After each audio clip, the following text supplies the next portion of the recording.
လုပ်ငန်းခွင်ထဲကလူငယ်တယောက်ဖြစ်တဲ့အောင်အတွက်ဥပဟာမွေးစားအဖေတူလိုပဲအတွေ့အကြုံကြွယ်ဝသူတူအနေနဲ့တူပေးတဲ့အကြံတိုင်းဟာစာအုပ်ထဲကလို theory ကြီးမဟုတ်ပဲဘဝခီးရှည်ကြီးအတွင်းသူကိုယ်တိုင်ချော်လဲထားမြောက်ခဲ့ရတဲ့တဲနဲ့ကြောက်စီရခဲတွေကနေရယူထားတဲ့ဉာဏ်ပညာတွေပါပဲအောင်အတွက်ဥပရဲ့အဓိကအကြံဉာဏ်လေးရဲ့မိသည့်အရာမဆိုစိတ်ကိုငြိမ်အေးစွာဖြင့်စဉ်းစားပြီးမှဆုံးဖြတ်ပါအောင်ရေးစိတ်ဆိုတာမြင်းတန်စွမ်းတစ်ကောင်နဲ့တူတယ်မင်းကချုပ်တင်းမထားနိုင်ရင်ဒီမြင်းကမင်းကိုစီသူဖြစ်သွားစေနိုင်တယ်စိတ်ပူစိတ်ဆက်စိတ်တူနေတဲ့အချိန်မှာဆုံးဖြတ်ချက်ချတာဟာမိမောက်ထိုးပြရင်ကားမောင်းတာနဲ့တူတယ်ဘာမှမမြင်ရဘူးမတော်တဆမှုပဲဖြစ်နိုင်တယ်ဒါကြောင့်ကိစ္စတစ်ခုပေါ်လာတိုင်းပထမဆုံးလုပ်ရမှာကအသက်ရှူပါစိတ်ကိုခဏငြိမ်အောင်ထားရေးတစ်ခွက်တောက်ပြဿနာကိုဝေးကကြည့်ဒါမှသာမင်းရဲ့ဆုံးဖြတ်ချက်ကစိတ်ကြောင့်မဟုတ်ပဲဉာဏ်ကြောင့်ဖြစ်လာမယ်မျောလင်းချက်မရှိတဲ့ဘဝဟာခီးရှည်ကြီးအတွက်မိကိုမိတောင်မရှိတဲ့တင်မောနဲ့တူတယ်ဒါပေမဲ့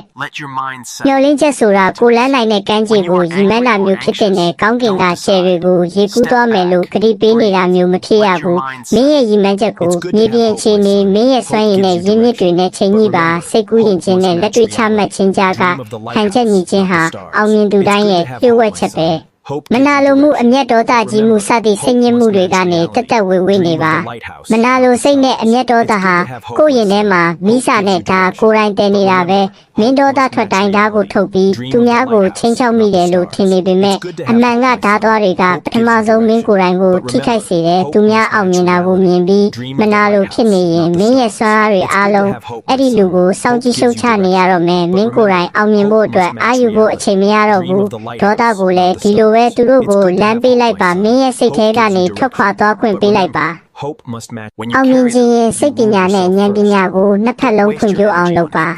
ဉာဏ်ပညာရှိပေမဲ့စိတ်ထားမကောင်းရင်မင်းဟာဓမ္မဥတလက်ပဲကိုယ်တိုင်ကိုလည်းအန္တရာယ်ပေးနိုင်တယ်လို့သူများကိုလည်းဒဏ်ရာရစေနိုင်တယ်ဒါပေမဲ့စိတ်ပညာဥပမာလူသူဆက်ဆံရေးစိတ်ချုပ်တဲ့နိုင်မှုမိမိကိုယ်ကိုသိမြင်မှုကိုပါတွဲဖက်တင်ယူထားမယ်ဆိုရင်မင်းဟာဓမ္မဥကိုကျွမ်းကျင်တဲ့ခွဲစိတ်ဆရာဝန်လက်ထဲထည့်ပေးလိုက်တယ်လို့ဖြစ်သွားတဲ့အသက်ကယ်နိုင်တဲ့ပြုပြင်ပြောင်းလဲနိုင်တဲ့ဒါကြောင့်စာအုပ်တွေဖတ်ပါနည်းပညာတွေသင်ပါဒါဟာဉာဏ်ပညာဘက်ပဲဒီဉာဏ်ပညာကိုဘလို့အသုံးချမလဲဘလို့စီမံခန့်ခွဲမလဲဆိုတာကိုစိတ်ပညာကနေသင်ယူပါဥပ္ပယအကြံပေးချက်များသည့်ကြီးကျယ်သော theory ကြီးများမဟုတ်တော့လဲနေ့စဉ်ဘဝအတွင်းသို့ချက်ချင်းလက်တွေ့သုံးချနိုင်သောလက်နက်ကောင်းများဖြစ်သည်ဤအကြံဉာဏ်များသည်အောင်အားလုပ်ငန်းခွင်တွင်သာမကဘဝခီးရှည်ဤကိုယ်ကောက်မှုတိုင်းကိုခိုင်မာသောစိတ်ဓာတ်နှင့်ပညာဉာဏ်ဖြင့်ရင်ဆိုင်ကျော်လွှားနိုင်ရန်လမ်းပြပေးလိမ့်မည်ဖြစ်သည်အောင်ကဲ့သို့သောလူငယ်တိုင်းအတွက်ဥပ္ပယဤစကားများသည်လမ်းပြမိအိမ်တစ်ခုပင်ဖြစ်ပေသည်